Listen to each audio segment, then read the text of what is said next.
नमस्कार दोस्तों, बहुत बहुत स्वागत है मोतिहारी स्टडी पॉइंट में। इस वीडियो के माध्यम से हम लोग जो देखेंगे वो हिंदी का सीरीज शुरू किए हैं उसका ऑब्जेक्टिव देखेंगे। यानी कि इस वीडियो में हम लोग चैप्टर 1 को देखेंगे और चैप्टर 1 जो है उसका नाम है क्या, तो बातचीत नाम है। क्या चैप्टर 1 का नाम है? बातचीत। तो कहेगा आपके मन में सवाल ये आएगा कि बातचीत आखिर पाठ जो 1 है उस बातचीत पाठ के लेखक के हैं, तो आप याद रखिएगा बातचीत पाठ के लेखक बालकृष्ण भट्ट जी है। और यहाँ पे बातचीत किया जा रहा है कि बातचीत पाठ के लेखक क्या है, बालकृष्ण भट्ट जी। तो बालकृष्ण भट्ट जी किस पाठ के लेखक है आपसे पूछा जाएगा, तो आप कहिएगा बातचीत पाठ के लेखक है। इस प्रश्न को, इसमें जितना भी ऑब्जेक्टिव प्रश्न रहेगा तो इस वीडियो को आप देख लेते हैं तो आपको कहीं से वीडियो देखने की जरूरत नहीं पड़ेगा।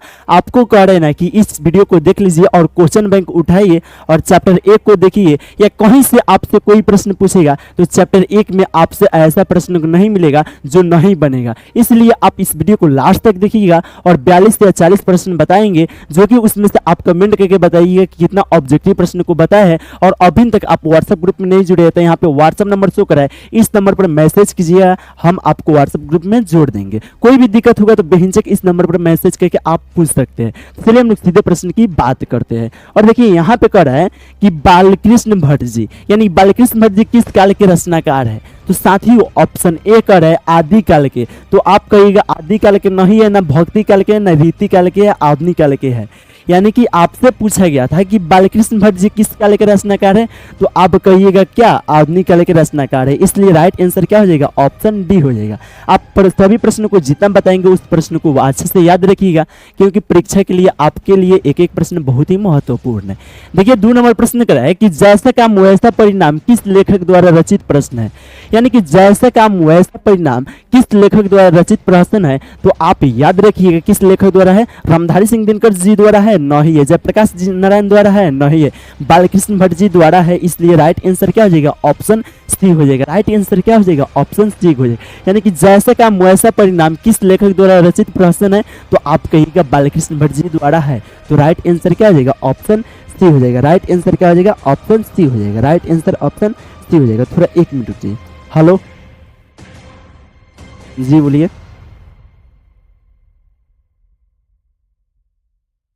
ठीक है, कोई दिक्कत नहीं, हम कॉल कर रहे हैं 5-10 मिनट में, क्लास करा रहे हैं 25 मिनट में, ठीक है, ओके। आइए इसको फ्लाइट मोड में डालते हैं और देखते हैं अच्छा से प्रश्न को। देखिए इस प्रश्न को देख लिए। देखिए एक एक प्रश्न आपके लिए बहुत ही महत्वपूर्ण है, क्योंकि इस चैप्टर से बहुत ऐसा ऑब्जेक्टिव प्रश्न आपको हर साल परीक्षा में पूछा जाता है और सभी प्रश्नों को आप अच्छे से याद रखिएगा। आइए ना 3 नंबर प्रश्न की बात करते हैं। कहता है कि बालकृष्ण भट्ट के पिता का क्या नाम था। यानी कि बालकृष्ण भट्ट जी जो थे उनके पिताजी का, यानी कि उनके पापा जी के नाम कौन सी था, तो आप कहिएगा बेनी प्रसाद भट्ट था। क्या था, बेनी प्रसाद भट्ट था। किनके पिताजी के, तो बालकृष्ण भट्ट जी के पिताजी के नाम क्या था, तो बेनी प्रसाद भट्ट था। बेनी प्रसाद भट्ट किनके पिताजी के नाम था, तो कहिएगा बालकृष्ण भट्ट जी के पिताजी के नाम था। यानी कि राइट आंसर क्या हो जाएगा, ऑप्शन बी हो जाएगा। आप सभी प्रश्न को अच्छे से याद रखिएगा, कहीं से भी प्रश्न आपसे परीक्षा में पूछेगा तो आप बता दीजिएगा, खाली इस नंबर पर मैसेज कीजिए, हम आपको व्हाट्सएप ग्रुप में जोड़ देंगे। जितना वीडियो आपके पास डालेंगे उतना पढ़ लीजिएगा, तो आपको कहीं से कुछ पढ़ने का जरूरत नहीं पड़ेगा। आप उस पर मैसेज कीजिए जरूर। यहाँ पे पूछा रहा है कि दमयंती स्वयंवर किस लेखक की रचना है। चंद्रहास शर्मा गुलेरी जी की नहीं है, ना मौर्य जी के, किनका है, तो बालकृष्ण भट्ट जी का है। तो राइट आंसर क्या हो जाएगा, ऑप्शन सी हो जाएगा। राइट आंसर क्या हो जाएगा, ऑप्शन सी हो जाएगा। आइए ना 5 नंबर प्रश्न की बात करते हैं और देखते हैं 5 नंबर प्रश्न क्या कर रहा है। कह रहा है कि बालकृष्ण भट्ट की रचना बातचीत क्या है। यानी कि बालकृष्ण भट्ट जी की रचना जो बातचीत है वह क्या है, तो आप याद रखिएगा ललित निबंध है। क्या है, तो ललित निबंध है। तो कहाँ दिया है ललित निबंध, ऑप्शन डी में दिया है। तो राइट आंसर क्या हो जाएगा, ऑप्शन डी हो जाएगा। यानी कि बालकृष्ण भट्ट की रचना बातचीत क्या है, तो कहिएगा ललित निबंध है। आपसे परीक्षा में पूछा जाएगा तो कहिएगा ललित निबंध है। आइए नेक्स्ट प्रश्न की बात करते हैं और देखते हैं 6 नंबर प्रश्न को। यह 6 नंबर प्रश्न जो है, यह प्रश्न क्या कर रहा है, कह रहा है कि बालकृष्ण भट्ट किस युग के निबंधकार थे। तो बालकृष्ण भट्ट जी जो थे वह किस युग के निबंधकार थे, तो आप कहिएगा भारतेंदु युग के निबंधकार थे। बालकृष्ण भट्ट जी किस युग के निबंधकार थे, तो भारतेंदु युग के निबंधकार थे। इसलिए राइट आंसर जो होगा वह ऑप्शन बी हो जाएगा। और यहीं पे ऑप्शन सी कह रहा है द्विवेदी युग, तो द्विवेदी युग के चंद्रधर शर्मा गुलेरी जी निबंधकार थे। यानी कि द्विवेदी युग के थे तो चंद्रधर शर्मा गुलेरी जी, और भारतेंदु युग के थे तो बालकृष्ण भट्ट जी थे। आप साथ में इस प्रश्न को याद रखिएगा। आइए 7 नंबर प्रश्न की बात करते हैं और 7 नंबर प्रश्न कर रहा है मनुष्य की बातचीत का उत्तम तरीका क्या है। यानी कि मनुष्य की बातचीत का उत्तम तरीका जो है वह क्या है, तो आप कहिएगा ये मनुष्य की बातचीत का उत्तम तरीका क्या है, तो अवाक होकर अपने से बातचीत करना होता है। तो कहाँ दिया है अवाक होकर अपने से बातचीत करना, ऑप्शन डी में दिया है। तो राइट आंसर क्या हो जाएगा, ऑप्शन डी हो जाएगा, अवाक होकर अपने से बातचीत करना है। यानी कि मनुष्य की बातचीत का उत्तम तरीका क्या है, तो अवाक होकर अपने से बातचीत करना है, इसलिए राइट आंसर क्या हो जाएगा, ऑप्शन डी हो जाएगा। आप अभिन भी क्या कीजिए, उस नंबर पर मैसेज कीजिए, अभिन से आप मेरे साथ जुड़िए और 100 मार्क्स का 100 मार्क्स हम दिलाएंगे आपके परीक्षा में। सिर्फ हम जितना बताएंगे उतना पढ़ लीजिएगा। तो आइए ना देखते हैं 8 नंबर प्रश्न को, और 8 नंबर प्रश्न कर रहा है संवाद में सबसे महत्वपूर्ण क्या है। यानी कि संवाद में सबसे महत्वपूर्ण क्या है, तो आप कहिएगा आत्मीयता है। क्या है, तो आत्मीयता है। राइट आंसर क्या हो जाएगा, ऑप्शन सी हो जाएगा। राइट आंसर क्या हो जाएगा, ऑप्शन सी हो जाएगा। संवाद में सबसे महत्वपूर्ण आत्मीयता है। आइए देखते हैं कितना नंबर प्रश्न को, 9 नंबर प्रश्न को। बालकृष्ण भट्ट का जन्म हुआ था, यानी कि बालकृष्ण भट्ट जी का जन्म कब हुआ था, तो आप याद रखिएगा 23 जून 1844 में। बालकृष्ण भट्ट जी किस पाठ के लेखक है, तो बातचीत पाठ के लेखक है। आप इस प्रश्न को अच्छा से याद रखिएगा। और इनका जन्म 23 जून 1844 में हुआ था। कब हुआ था भाई, तो 23 जून 1844 में। 23 जून 1844 में किनका जन्म हुआ था, तो बालकृष्ण भट्ट जी का जन्म हुआ था। बालकृष्ण भट्ट जी किस पाठ के लेखक है, तो बातचीत पाठ के लेखक है। अब बालकृष्ण भट्ट जी बातचीत पाठ के लेखक है, ठीक है, लेकिन बालकृष्ण भट्ट जी के पिता का नाम क्या था, तो बेनी प्रसाद भट्ट था। आपको रिपीट कर रहे हैं ना, इतना प्रश्न को आप अच्छे से याद कर लीजिएगा ना, तो आपसे परीक्षा में एक भी ऑब्जेक्टिव प्रश्न नहीं छूटेगा और सब्जेक्टिव आपको करा दिया जाएगा। आइए ना देखते हैं 10 नंबर प्रश्न को, जो कि कहता है संयुक्त स्वयंवर रचना है। यानी कि संयुक्त स्वयंवर रचना किनका है, बालकृष्ण भट्ट जी का है, तो नौ ही है।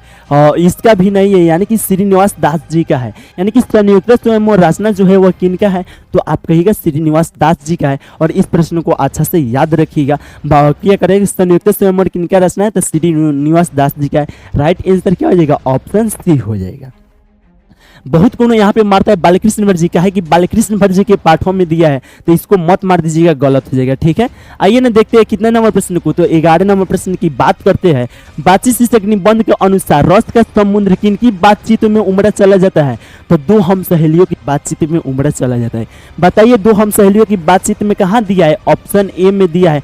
तो राइट आंसर क्या हो जाएगा, ऑप्शन ए हो जाएगा, दो हम सहेलियों की बातचीत में उमड़ा चला जाता है। आइए नेक्स्ट प्रश्न की बात करते हैं और देखते हैं 12 नंबर प्रश्न की बात करते हैं, जो कि कहता है वाद विवाद संवाद क्या है, तो आलोचनात्मक निबंध की पुस्तक है। क्या है, तो आलोचनात्मक निबंध की पुस्तक है। राइट आंसर क्या हो जाएगा, ऑप्शन ए हो जाएगा।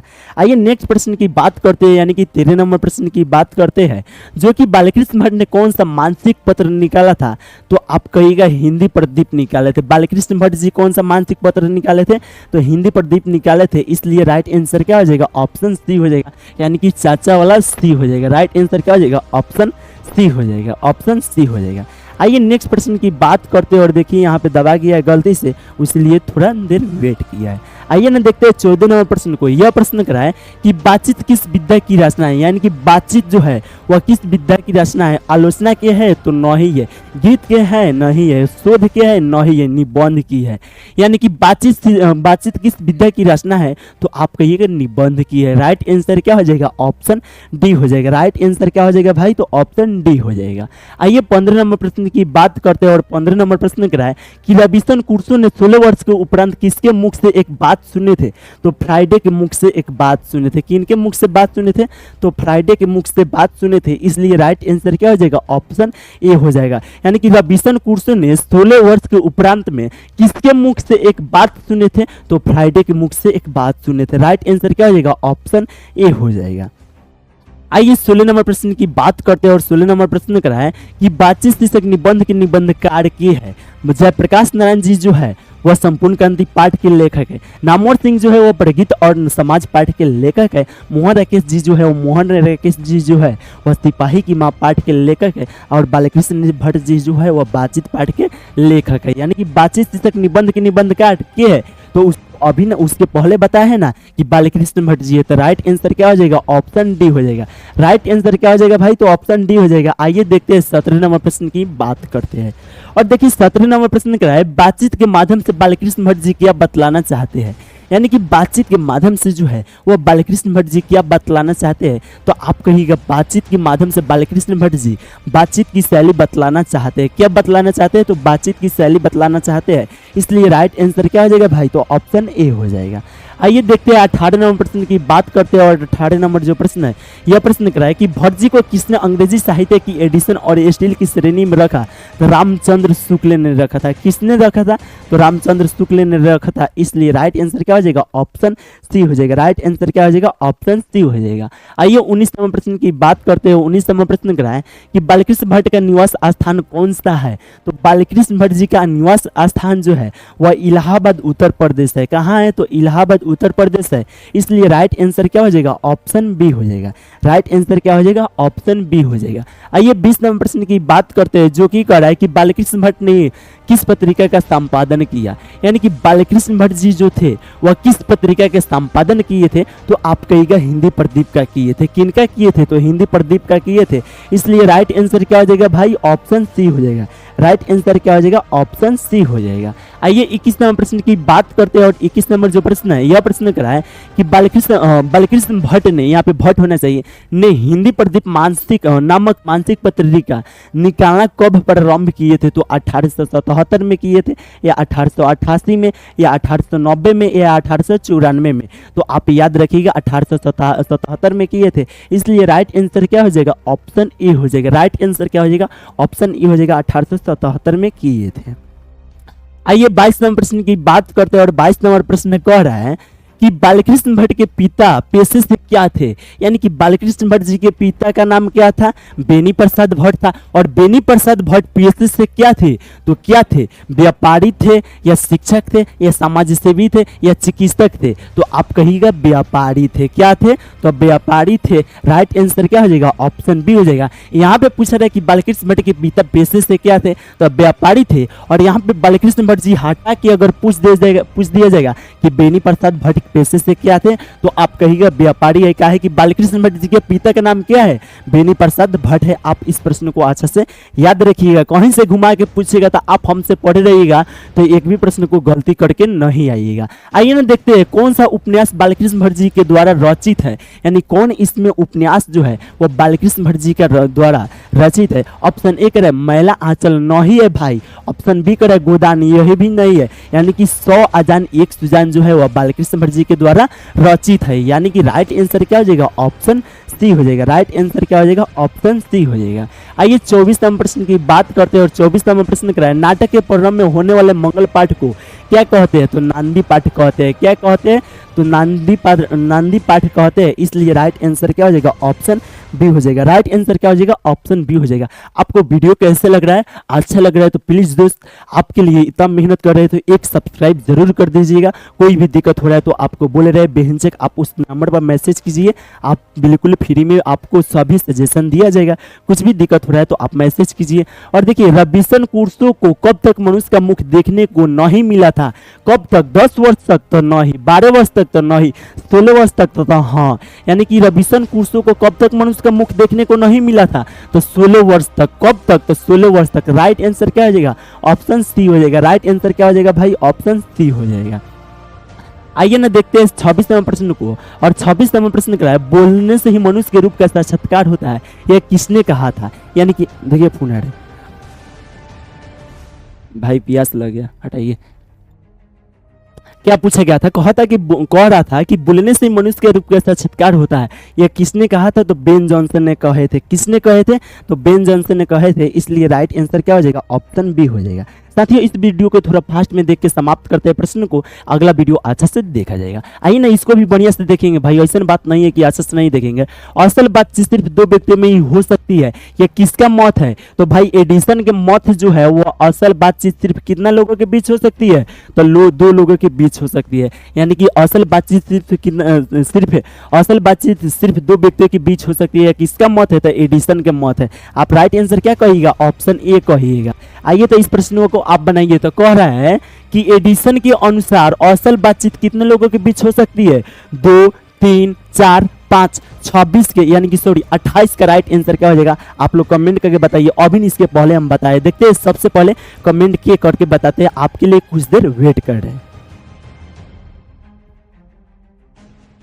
अब आइए इस प्रश्न की बात करते हैं और यह प्रश्न करा है कि बातचीत से मन किस प्रकार के हो जाता है। तो साथियों आप याद रखिएगा, बातचीत से जो मन है ना वह हल्का और स्वच्छ हो जाता है। कैसे हो जाता है? तो हल्का और स्वच्छ हो जाता है। इसलिए राइट आंसर जो होगा वो ऑप्शन सी हो जाएगा। अब कहिएगा भाई बातचीत से मन हल्का और स्वच्छ हो जाता है, तो बिल्कुल हो जाता है। आप बताइए किसी से प्यार करते हो, किसी से बहुत झगड़ा कर लिए, अब कैसे कीजिएगा? उसका जब भी फोन आएगा लगेगा किनसे? अरे मम्मी फोन करेगी तो सब भूल जाइए कि ना। बातचीत से मन हल्का और स्वच्छ हो जाता है। क्या हो जाता है? हल्का और स्वच्छ। इनका कहना है तो बालकृष्ण भट्ट जी का कहना है। किस पाठ का है? तो बातचीत पाठ का है, यानी कि हल्का और स्वच्छ हो जाता है। राइट आंसर क्या हो जाएगा? ऑप्शन सी हो जाएगा। आइए 30 नंबर प्रश्न की बात करते हैं। 30 नंबर प्रश्न करा है कि किसके ना होने से सृष्टि गूंगी प्रतीत होती है। तो श्रवण शक्ति के होने से सृष्टि गूंगी प्रतीत होती है, तो ना ही वाक शक्ति की ना होने से सृष्टि गूंगी प्रतीत होती है। इसलिए राइट आंसर क्या हो जाएगा? ऑप्शन बी हो जाएगा। राइट आंसर क्या हो जाएगा? ऑप्शन बी हो जाएगा। आइए 31वां प्रश्न की बात करते हैं। यह प्रश्न करा है आर्ट ऑफ कन्वर्सेशन कहाँ के लोगों में सर्वाधिक प्रचलित है। तो यूरोप के लोगों में सर्वाधिक प्रचलित है। यानी कि आर्ट ऑफ कन्वर्सेशन कहाँ के लोगों में सर्वाधिक प्रचलित है? तो आप याद रखिएगा यूरोप के लोगों में सर्वाधिक प्रचलित है। इसलिए राइट आंसर क्या हो जाएगा? ऑप्शन सी हो जाएगा। राइट आंसर क्या हो जाएगा? ऑप्शन सी हो जाएगा। 32वां प्रश्न की बात करते हैं और 32 नंबर देखिए प्रश्न क्या कर रहा है। यह जो 32वां प्रश्न है, यह प्रश्न कर रहा है कि बातचीत शीर्षक निबंध के अनुसार कुछ मवाद या धुआं जमा रहता है, वह बाप बनकर निकल पड़ता है। कैसे? तो बातचीत के जरिए। कैसे निकल पड़ता है भाई? तो बातचीत के जरिए बाप बनकर निकल पड़ता है। इसलिए राइट आंसर क्या हो जाएगा? ऑप्शन सी हो जाएगा। राइट आंसर क्या हो जाएगा? ऑप्शन सी हो जाएगा। सभी प्रश्न को आप अच्छे से याद कर लेते हैं तो आपको कहीं से कुछ भी दिक्कत नहीं होगा। जितना पढ़ा रहे उतना पढ़िए, आपको 100 में 100 लेके आइएगा एग्जाम में। आइए ना देखते हैं 33वां प्रश्न को। बालकृष्ण भट्ट का निधन कब हुआ था? तो देखिए 20 जुलाई 1940 में हुआ था। तो ना भाई 20 जुलाई 1940 में नहीं हुआ था। 14 जुलाई 1914 में हुआ था। तो ना ही 20 जुलाई 1914 में हुआ था। यानी कि बालकृष्ण भट्ट जी का निधन कब हुआ था? तब 20 जुलाई 1914 में हुआ था। इसलिए राइट आंसर क्या हो जाएगा? ऑप्शन सी हो जाएगा। और जन्म कब हुआ था? तो 23 जून 1844 में हुआ था जन्म। किन का? तो बालकृष्ण भट्ट जी। बालकृष्ण भट्ट जी किस पाठ के लेखक है? तो बातचीत पाठ के लेखक है। और शिक्षित लोगों की बातचीत को हम लोग क्या कहते हैं? यानी कि अशिक्षित लोगों की बातचीत को हम लोग क्या कहते हैं? ऑप्शन ए कर बत कही कहते हैं, या गप कहते हैं, या हंसी कहते हैं, या इनमें से कोई नहीं कहते। तो आप कहिएगा अशिक्षित लोगों की बातचीत को हम लोग जो कहते हैं वो बत कही कहते हैं, या गप कहते हैं, या हंसी मजाक कहते हैं। तो बत कही कहते हैं। राइट आंसर क्या हो जाएगा? ऑप्शन ए हो जाएगा। राइट आंसर क्या हो जाएगा? ऑप्शन ए हो जाएगा। आइए ना नेक्स्ट प्रश्न की बात करते हैं, यानी कि 35वां प्रश्न को देखते हैं। यह प्रश्न करा है कि बाल विवाह किसकी रचना है। ऑप्शन ए कर रामधारी सिंह दिनकर जी के, तो न ही बालकृष्ण भट्ट जी के है। तो हाँ, यानी कि कह रहा है कि बाल विवाह किसकी रचना है, तो आप कहिएगा बालकृष्ण भट्ट जी का है। इसलिए राइट आंसर क्या हो जाएगा? ऑप्शन बी हो जाएगा। राइट आंसर क्या हो जाएगा भाई? तो ऑप्शन बी हो जाएगा। 36वां प्रश्न की बात करते हैं। गुप्त वैरी किसकी रचना है? तो रामधारी सिंह दिनकर जी की नहीं है, बालकृष्ण भट्ट जी का है। तो राइट आंसर क्या हो जाएगा? ऑप्शन बी हो जाएगा। राइट आंसर क्या हो जाएगा भाई? तो ऑप्शन बी हो जाएगा। 37वां प्रश्न की बात करते हैं और 37वां प्रश्न क्या है कि बालकृष्ण भट्ट ने एंट्रेंस की परीक्षा कब दिए थे? 1869 में दिए थे, 1867 में दिए थे, 1865 में दिए थे, या 1863 में दिए? तो आप कहिएगा 1867 में दिए थे। इसलिए राइट आंसर क्या हो जाएगा? ऑप्शन बी हो जाएगा। राइट आंसर ऑप्शन बी हो जाएगा। 38वां प्रश्न की बात करते हैं। बालकृष्ण भट्ट ने एंट्रेंस की परीक्षा किस विश्वविद्यालय से दिए थे? 1867 में तो दिए थे, लेकिन किस विश्वविद्यालय से दिए थे? बनारस विश्वविद्यालय से दिए थे? तो नहीं, प्रयाग के मिशन स्कूल से दिए थे। कहाँ से दिए थे? तो प्रयाग के मिशन स्कूल से दिए थे। इसलिए राइट आंसर क्या हो जाएगा? ऑप्शन बी हो जाएगा। राइट आंसर क्या हो जाएगा साथियों? तो ऑप्शन बी हो जाएगा। आइए देखते हैं 39वां प्रश्न को। बहुत जल्दी वीडियो समाप्त होगा। आप लोग सब्र करके सभी प्रश्न को जिनका भी आंसर मालूम है उसका कमेंट करके आप जरूर आंसर दीजिएगा, उससे आपको प्रेस्टिक बना रहेगा। रेल का विकेट खेल के लिए किसकी रचना है? यानी कि रेल का विकेट खेल के रामधारी सिंह दिनकर जी का रचना है? नहीं है। भगत सिंह का है? तो नहीं है। रामधारी सिंह दिनकर जी का है? तो नहीं है। किनका है? तो बालकृष्ण भट्ट जी का है। यानी कि रेल का विकेट खेल के लिए किसका रचना है? तो बालकृष्ण भट्ट जी का है। इसलिए राइट आंसर क्या हुआ था? ऑप्शन सी हुआ था। आइए देखते हैं 40 नंबर प्रश्न को। और 40 नंबर जो प्रश्न है, यह प्रश्न क्या कर रहा है कि बालकृष्ण भट्ट ने मोटा मोटी कुल कितने निबंध लिखे थे? 1000 लिखे थे, या 1001 गो, या 1908 गो, या 1006 गो? तो आप कहिएगा 1000 मोटा मोटी निबंध लिखे थे। कितने लिखे थे? तो 1000 मोटा मोटी लिखे थे। इसलिए राइट आंसर क्या हो जाएगा भाई? तो ऑप्शन ए हो जाएगा। आइए ना देखते हैं 41 नंबर प्रश्न की बात करते हैं। और 41 नंबर जो प्रश्न है यह प्रश्न लिख रहा है कि बालकृष्ण भट्ट ने प्रारंभ में किस विषय से अध्यापन किए थे। यानी कि बालकृष्ण भट्ट जी जो थे वह प्रारंभ में किस विषय से अध्यापन किए थे, तो आप लोग याद रखिएगा संस्कृत किससे किए थे, किससे किए थे। तो सभी लोग बहुत लाइक कीजिए यार, जब चैनल पे जुड़िए तो लाइक कीजिए, सब्सक्राइब कीजिए। कहा इसी तरह बैमानी करते थे, किससे किए थे तो संस्कृत से किए थे, इसलिए राइट आंसर क्या हो जाएगा भाई, तो ऑप्शन ए हो जाएगा। यानी कि बालकृष्ण भट्ट ने प्रारंभ में किस विषय से अध्यापन किए थे, तो आप कहिएगा संस्कृत से किए थे, इसलिए भैया राइट आंसर क्या हो जाएगा, ऑप्शन ए हो जाएगा। राइट आंसर क्या हो जाएगा, ऑप्शन ए हो जाएगा। आइए 42 नंबर इस वीडियो का लास्ट प्रश्न है। और अभी तक आप व्हाट्सएप ग्रुप में नहीं जुड़िए तो व्हाट्सएप ग्रुप में जुड़िए और मैसेज कीजिए, आपके पास पीडीएफ बिल्कुल फ्री में भेजा जाएगा, चैप्टर का इसी का भेजेगा और सभी चैप्टर का आपके लिए बना दिया गया है। इसमें नहीं है ऑब्जेक्टिव है, सब्जेक्टिव है, समरी है, उससे बाहर आपको हिंदी में एक भी प्रश्न नहीं पूछेगा। आपको सिर्फ ऑनलाइन कर इस वीडियो को रिकॉर्ड करके रख लीजिए और मात्र 49 रुपये में आप पीडीएफ लेके पढ़ लीजिए, उससे बाहर एक भी आएगा तो हमसे 49,000 रुपये लीजिएगा। इस बात का मैं गारंटी देता हूं। इस वीडियो को रिकॉर्ड करके रख लीजिए, आप लेना चाहते हैं तो इस नंबर पर मैसेज कीजिए और वहां पे बोलिए, आपको दिया जाएगा। आइए ना देखते हैं 42 नंबर प्रश्न को। कह रहा है कि बालकृष्ण भट्ट के माता जी का नाम क्या था। यानी कि बालकृष्ण भट्ट जी के माता जी की निर्मला देवी था नाम, नहीं था क्या था, तो पार्वती देवी था। यानी कि बालकृष्ण भट्ट जी की माता जी का नाम क्या था, इस प्रश्न को अच्छा से याद रखिएगा। और पिताजी का नाम क्या था, तो बेनी प्रसाद भट्ट था।